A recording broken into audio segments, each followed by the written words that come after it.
Fala meninada, tudo bem? Meu nome é Cristiano Meirelles, sou professor da rede e vim aqui para que a gente possa resolver algumas questões da frente 1 e da frente 2, tá? Relativas ao módulo 8. Então, assim, a ideia é que vocês acompanhem fazendo anotações, né? E depois revejam quantas vezes, né, for possível e tentem resolver depois sozinhos e comparem lá com as respostas encontradas aqui, tá? Bom, a parte 1 a gente vai falar sobre funções orgânicas, álcool e fenol, que são funções orgânicas que apresentam a hidroxila como grupamento funcional característico, e a maior parte dessas questões que aparecem nos exames, elas estão relacionadas à nomenclatura, propriedades físicas e estrutura de uma forma geral, tá? Tem alguma coisinha sobre hidrocarbonetos no meio das questões, até por conta da estrutura da nomenclatura da União Internacional da Química Pura e Aplicada, que é a IUPAC, né? Que você vai perceber que a estrutura é basicamente a mesma, tá? Já a nomenclatura de fenol não, é um pouquinho diferente, ela tem uma peculiaridade, né, que é bem característico do fenol, tá? Bom, isso aí para frente 1. Já na frente 2, a gente vai estudar qualitativamente as propriedades coligativas e tem exercício de soluções, tá? De mistura de soluções, né? No caso, com reação química. É importante que vocês, além de acompanharem a matemática envolvida, né, percebam também o esquema de desenvolvimento de cada uma das questões. Lembrando, espero que todos estejam com saúde, estejam bem, estejam se cuidando, estejam cuidando dos seus, porque assim cada um cuida do outro. Espero que também, muito em breve, nós todos possamos nos encontrar novamente, né, para que fisicamente hoje, né, a gente possa retomar as nossas aulas. Bom, mas também digo que mesmo que estejamos longe, né, de forma física, estamos próximos mentalmente, em função de estarmos sempre procurando levar o melhor material possível para vocês e produzir os melhores conteúdos, tá? Então vamos junto? Questão número 1. Então vamos lá, pessoal. Questão número 1, né? Fala o seguinte: os flavonoides são compostos bioativos encontrados em hortaliças, frutas, cereais, chá, café, cacau, vinho e sucos de frutas. E são os responsáveis pelas pigmentações amarela, vermelha e violeta de diversas flores. Um dos benefícios do consumo de frutas e outros vegetais é geralmente atribuído aos flavonoides, uma vez que essa classe de substâncias apresenta diversos efeitos biológicos que incluem, entre outros, a ação anti-inflamatória, anticâncer e antioxidante. Dentre os flavonoides, pode-se citar a flavona e o flavonol, cujas estruturas estão representadas a seguir. Aí tem as figuras aí do lado, né, da flavona e do flavonol. Com base nas estruturas dos compostos, responda. Letra A. Qual é a função orgânica oxigenada que está presente exclusivamente na estrutura do flavonol? Bom, a gente pode observar na estrutura do flavonol que tem hidroxila do lado direito, né? No segundo ciclo da esquerda para a direita, ligada em carbono saturado, o que caracteriza álcool. Então, no flavonol, esse próprio sufixo ol já denunciava, né? Isso aí é álcool. B. Qual a hibridização dos átomos de carbono numerados de 1 a 4 na molécula da flavonol?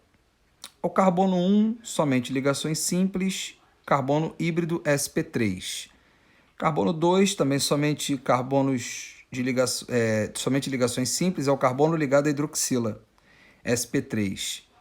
O carbono 3 o 3 e o 4, eles estão no anel aromático. Então, ambos são híbridos sp2, fazem uma ligação pi. Letra C. Classifique os átomos de carbono numerados de 1 a 4 em primário, secundário, terciário ou quaternário na molécula da flavona. Carbono 1 é um carbono que está ligado a um carbono da esquerda do aromático e um carbono de baixo. Ele é um carbono secundário. O carbono 2 está ligado ao carbono da esquerda, o carbono da direita, embaixo é a dupla O, oxigênio não é carbono, não conta, então também é um carbono secundário. O carbono 3 é o carbono da ponte, né? Entre esses dois centros aí, da esquerda e da direita, né? Ele é um carbono terciário, tá ligado ao anel da esquerda e ao anel da direita. E o quarto carbono é um carbono de um anel aromático, é um carbono secundário.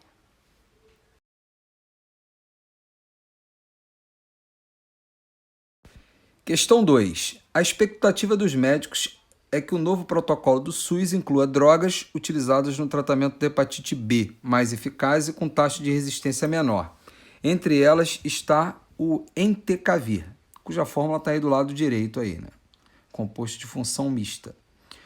Considerando a estrutura molecular do entecavir, classifica a cadeia carbônica de acordo com dois critérios distintos. E identifique o grupo funcional que caracteriza um álcool primário 1 ou 2 na representação, justificando sua resposta. Primeiro, você pode classificar aí em relação à presença de insaturação. É uma cadeia insaturada. E uma outra em relação à presença do heteroátomo, né? Que no caso tem o heteroátomo nitrogênio, é uma cadeia heterogênea. Então, segundo dois critérios, pode ser insaturada e heterogênea. E em relação à hidroxila a hidroxila 1, ela está ligada a um carbono primário, é um álcool primário. A hidroxila 2 está ligada a um carbono secundário, que está ligado a dois outros átomos de carbono, é um álcool secundário.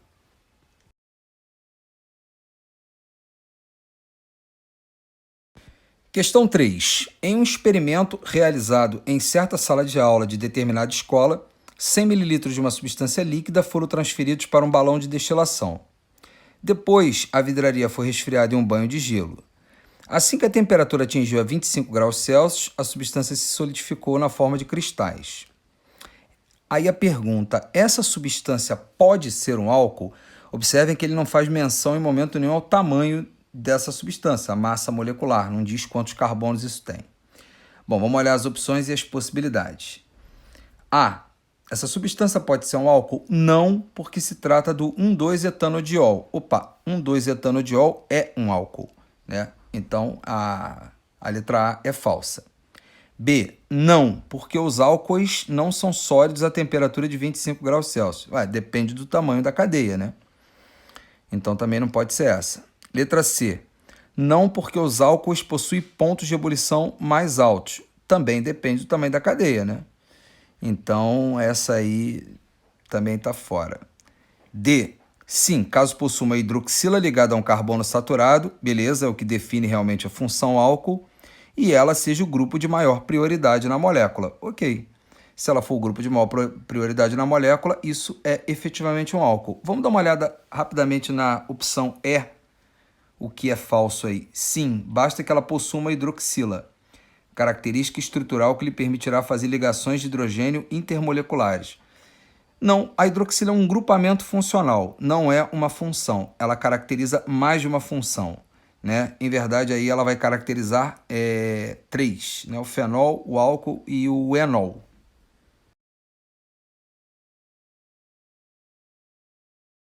Questão número 4. Considere as seguintes descrições de um composto orgânico. 1. O composto apresenta 7 átomos de carbono em sua cadeia carbônica, classificada como aberta, ramificada e insaturada. 2. A estrutura da cadeia carbônica apresenta apenas um carbono com hibridização tipo sp. Sp é característica de ligação tripla, são duas ligações pi, né? Ou é ligação tripla ou é um carbono fazendo duas ligações duplas. Apenas 2 carbonos com hibridização do tipo sp2 e os demais com hibridização sp3. E 3, o composto é um álcool terciário. Considerando as características descritas acima e a nomenclatura dos compostos orgânicos reguladas pela IUPAC, uma possível nomenclatura para o composto que atenda essas descrições é...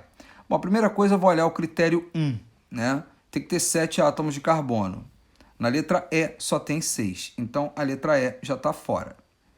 Tá? A cadeia carbônica aberta, ramificada, insaturada, todos eles aí estão dentro desse critério.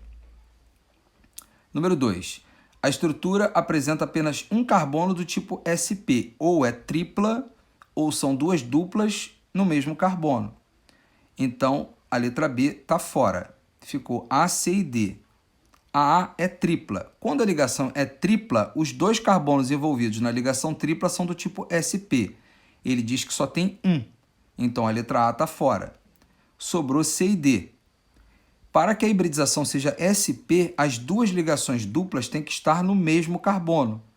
Então, para isso, o dieno ele tem que ser um dieno em que as ligações duplas sejam consecutivas, tá? Ou a gente chama de dieno acumulado.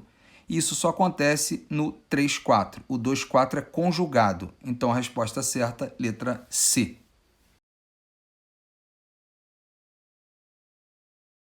Pessoal, então agora dando seguimento, a gente vai para a frente 2, a parte de físico-química. Nessa parte, a gente vai trabalhar efetivamente com propriedades coligativas, onde tem uma dica boa, hein? Fica atento ao conceito de soluto não volátil e de pressão de vapor, tá?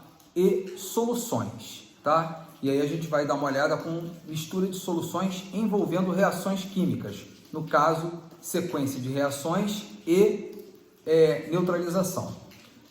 Detalhe, a ebulição ocorre quando a pressão atmosférica e a pressão de vapor de um fluido se igualam. Fica atento, porque a pressão atmosférica ela pode variar e bastante, conforme, por exemplo, a altitude. Tá? Vamos lá, questão número 5. A mudança do estado sólido para o estado líquido e desse para o estado sólido é denominado processo de fusão ou decongelamento, dependendo do sentido em que acontecem as mudanças. Nesses processos, ocorre consumo ou perda de energia. O gráfico representa esses fenômenos obtidos a partir de experimentos com água pura. A análise do gráfico associado a alguns eventos permite corretamente concluir que... Vamos lá. Letra A. Tem um gráfico aí do lado direito, né, que relaciona a pressão em milímetros de mercúrio à temperatura em graus Celsius. 760 milímetros de mercúrio é a pressão atmosférica, tá? 1 atm. Observem uma coisa, né? Conforme a pressão cai, a temperatura de solidificação ela também varia, né? De acordo com essa reta inclinada aí, tá? Bom, então o que a gente observa aí? Primeiro, o ponto de fusão da água aumenta com o crescimento da pressão. Bom, o que acontece, né? Se a pressão está aumentando, o ponto de fusão da água, na verdade, ele está diminuindo, né? Observa que a curva do líquido, nesse trapézio aí, né, a base maior dele fica maior, né, do que efetivamente ele era ali no ponto A, tá? Então, essa curva, essa reta, na verdade, ela divide crescendo a parte líquida maior quando a pressão sobe. Então, A é falsa.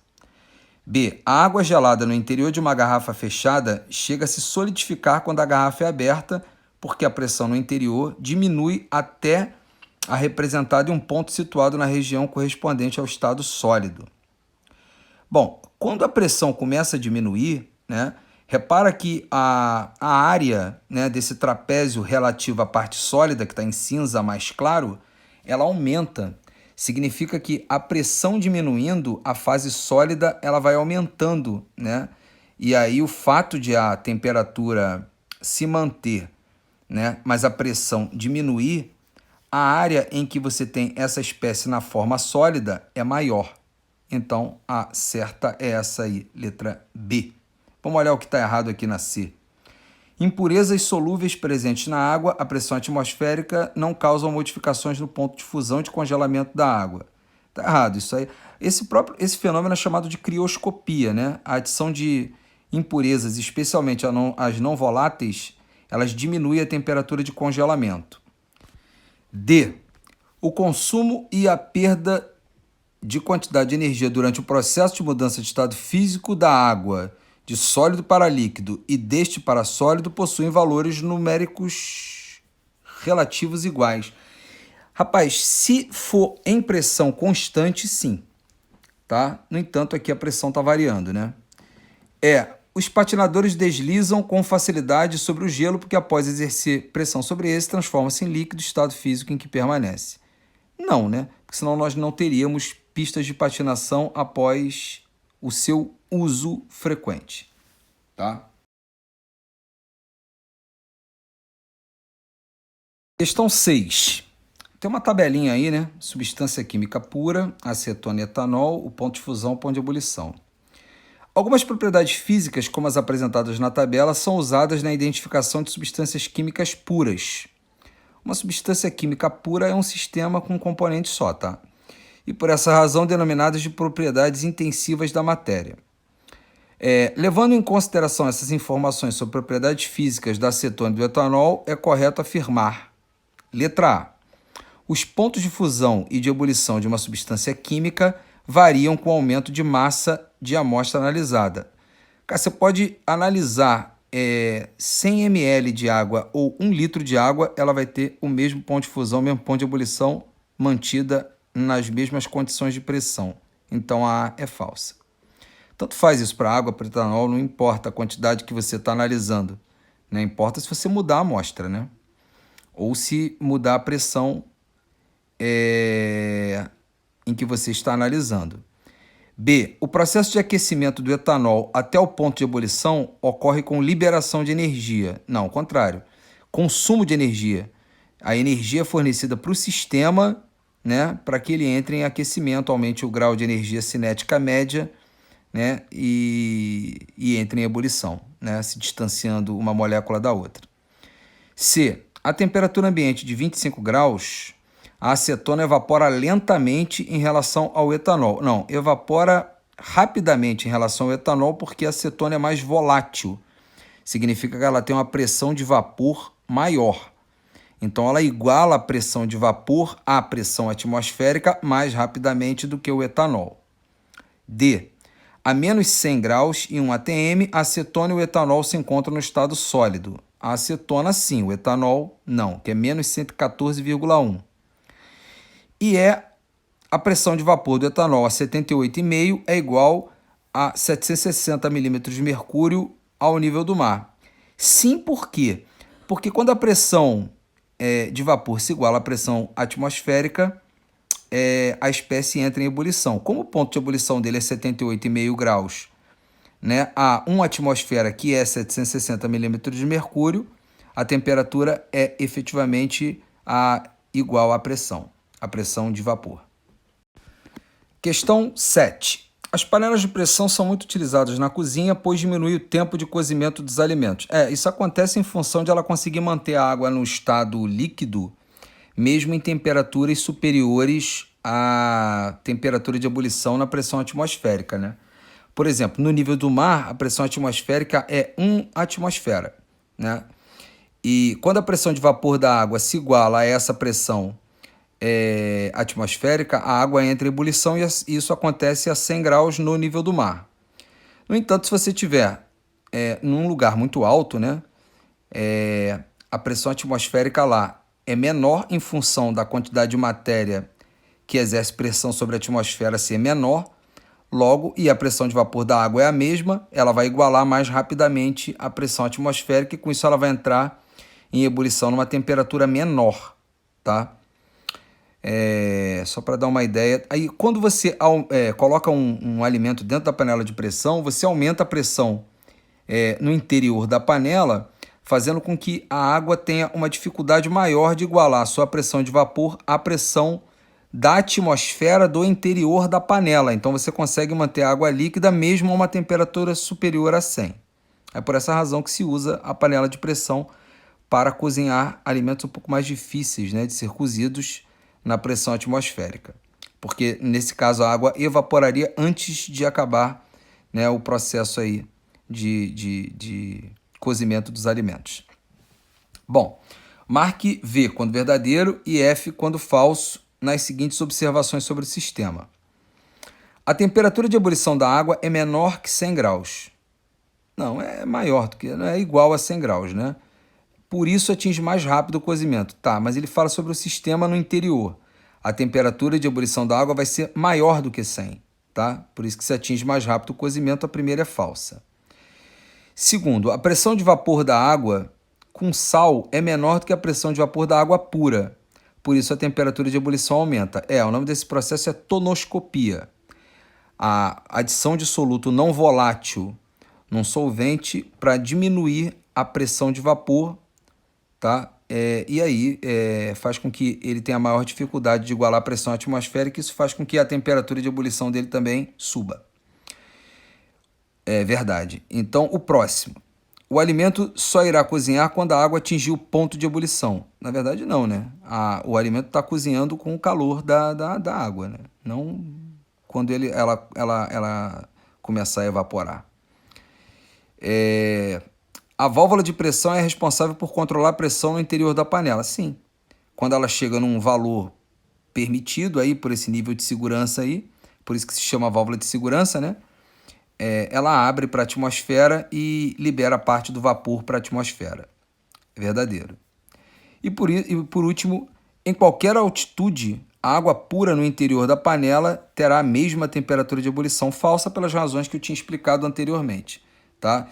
Em lugares altos, a água ela entra em ebulição em temperaturas mais baixas.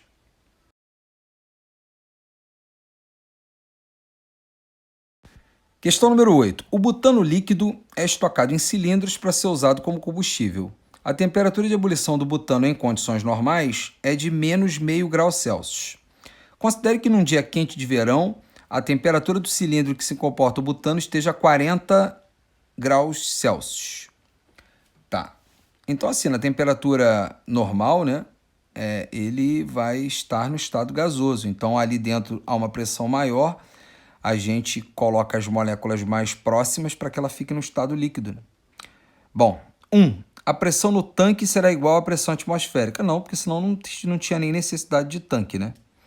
2. Se ocorrer um vazamento no cilindro, as temperaturas do tanque e do líquido diminuirão. Sim, isso acontece inclusive quando você percebe... Quando um fluido gasoso começa a escoar de qualquer que seja o recipiente, a temperatura dele diminui e ele vai perdendo energia. Você percebe isso muito facilmente em desodorantes aerosóis. Né? 3. O butano no interior do cilindro é líquido porque as moléculas sob pressão estão mais próximas do que no estado gasoso. Sim, estão mais próximas do que no estado gasoso. É por essa razão que ele está ali no estado líquido. 4. A temperatura de ebulição do butano no cilindro é maior do que menos meio grau. Bom, o que você está fazendo ali? Está aumentando a pressão, né? E aí você está mantendo ele no estado líquido, evitando que ele entre em ebulição a menos meio grau Celsius. E está aumentando a temperatura de ebulição por conta disso. 2, 3 e 4, letra C.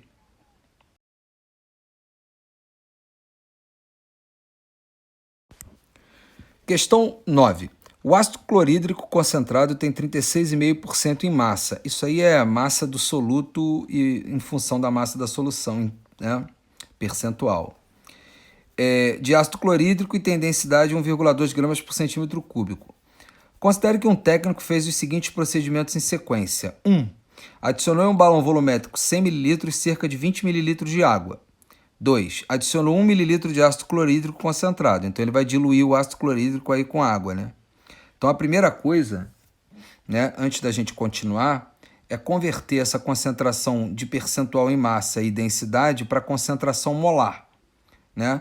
A concentração molar é o número de mol por volume, né? O número de mol é a massa molar, né? O número de mol é a massa sobre a massa molar. Substituindo, fica a molaridade igual a massa dividido por massa molar vezes volume. Só que massa sobre volume é a concentração, então a molaridade é a concentração sobre a massa molar. A concentração convertida em unidades para concentração comum, a concentração em percentual em massa, é a concentração vezes a densidade vezes 10, tá? Então a concentração fica percentual em massa, 36,5, vezes a densidade, 1,2, vezes 10 dividido pela massa molar do ácido clorídrico, que também é 36,5, vamos chegar a 12 mol por litro. Quando a gente dilui isso de 1 ml para 20 ml, né, fica molaridade inicial vezes volume inicial igual a molaridade final vezes volume final. Molaridade inicial 12, volume inicial 1 ml, igual a molaridade final, que é o que nós queremos descobrir, num volume de 20. A molaridade final será 0,6 mol por litro. Se a molaridade é 0,6 mol por litro, qual é o número de mol que eu tenho de H+? Sabendo que o número de mol de H+ é igual ao número de mol de ácido clorídrico, porque a proporção é 1:1. HCl é 1H+, mais 1Cl-. Tá? Então, a molaridade, como é o número de mol por volume, fica 0,6 igual a número de mol dividido pelo volume em litro. Como é em 20 ml, 0,02 litro. Então, o número de mol vai ser a molaridade vezes o volume em litro. 0,6 vezes 0,02. Encontraremos 0,012 mol.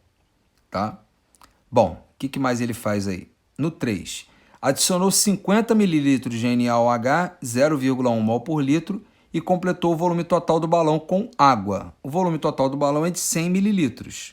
Então, ele botou 50 ml de NaOH e diluiu para 100. Se ele dobrou o volume, ele reduziu a concentração pela metade. A metade de 0,1, né? Vai ser 0,05 mol por litro. E para achar o número de mol de NaOH, é multiplicar a concentração molar pelo volume em litro. Como é 100 ml, o volume 0,1. Então, fica 0,05 vezes 0,1, 0,005. O NaOH também tem uma proporção de base para hidroxila de 1:1. Então, o número de mol de NaOH é igual ao número de mol de hidroxila. E, como a proporção entre o ácido clorídrico e o hidróxido de sódio é de 1:1, o número de mol que sobra, né, é o número de mol do ácido menos o número de mol da base, tá? Que é quanto você tem de ácido menos quanto você tem no total de ácido, né, menos quanto reage com a base, porque a base aí vai ser toda consumida. Então, a gente tem a base como ela tem menor quantidade, ela aí é o reagente limitante. Quando ela acaba, a reação acaba. E o ácido clorídrico ele é o reagente em excesso. Subtraindo 0,012 de 0,005, você vai encontrar 0,007 mol de ácido. E o que ele pergunta é a concentração molar final. Só que ele não fala se é nem do ácido nem da base. Mas como quem sobrou foi o ácido, a concentração molar final é do ácido. E que vai ser o número de mol restante da reação, que não reagiu, dividido pelo volume final. Então fica 0,007 dividido por 0,1. 0,07 mol por litro de ácido clorídrico, letra D.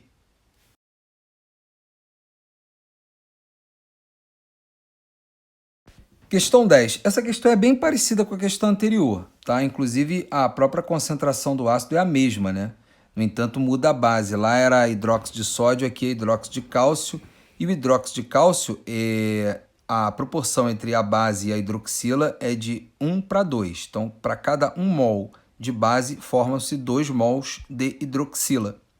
Então, você precisa de 1 mol de base para reagir com 2 mols de ácido. Tá? Isso vai fazer uma diferença assim, gritante. Bom, a questão diz o seguinte: uma amostra de hidróxido de cálcio sólida foi agitada em água e dissolvida a 30 graus Celsius até formar uma solução. Essa solução foi titulada, a titulação ocorre em reação ácido-base, tá? Quando o número de mol de H+ igual ao número de mol de OH-, tá? E neutraliza a solução formando sal e água. Com 50 ml de uma solução de ácido clorídrico. Considerando que para o preparo de solução de ácido clorídrico gastou-se 1 ml do ácido concentrado, qual a massa aproximada do hidróxido de cálcio foi necessária para a completa neutralização da solução de ácido clorídrico? Aí tem os dados: a densidade da solução do ácido, 1,2 gramas por centímetro cúbico, e o percentual em massa da solução em estoque, 36,5% em massa. Primeiro, para resolver essa questão, você precisa descobrir a concentração do ácido clorídrico utilizado aí como titulante, né? Então, você tem que converter esse percentual em massa para mol por litro, usando a densidade e a massa molar, né? Vamos fazer a mesma continha que fizemos anteriormente. Usaremos aí o percentual em massa vezes a densidade vezes 10, vamos achar os mesmos 12 mol por litro, tá? Bom, aí o que você tem? A reação dele em relação à base é que o número de mol de ácido vai ter que ser o dobro do número de mol de base, tá? A reação, na verdade, é 2HCl mais CaOH2, para dar o CaCl2, que é o cloreto de cálcio, mais 2H2O, isso numa neutralização completa, que é o que ele diz aqui. Bom, então arranjando aí fica a massa de hidróxido de cálcio sobre a massa molar, que é o número de mol, é igual a molaridade do ácido vezes o volume, que é o número de mol do ácido, sobre 2. Então fica a massa do hidróxido de cálcio sobre 74, que é a massa molar do hidróxido de cálcio, é igual a molaridade do ácido clorídrico, aí eu até usei o C como concentração, né? Mas é concentração molar, tá? 12 mol por litro vezes o volume em mililitro, aí converti, né? Dividir isso aí por 1000, né? Para passar para litro, dividido por 2, multiplicando cruzado, a massa do hidróxido de cálcio, 0,444, aproximadamente 0,4 gramas, letra C.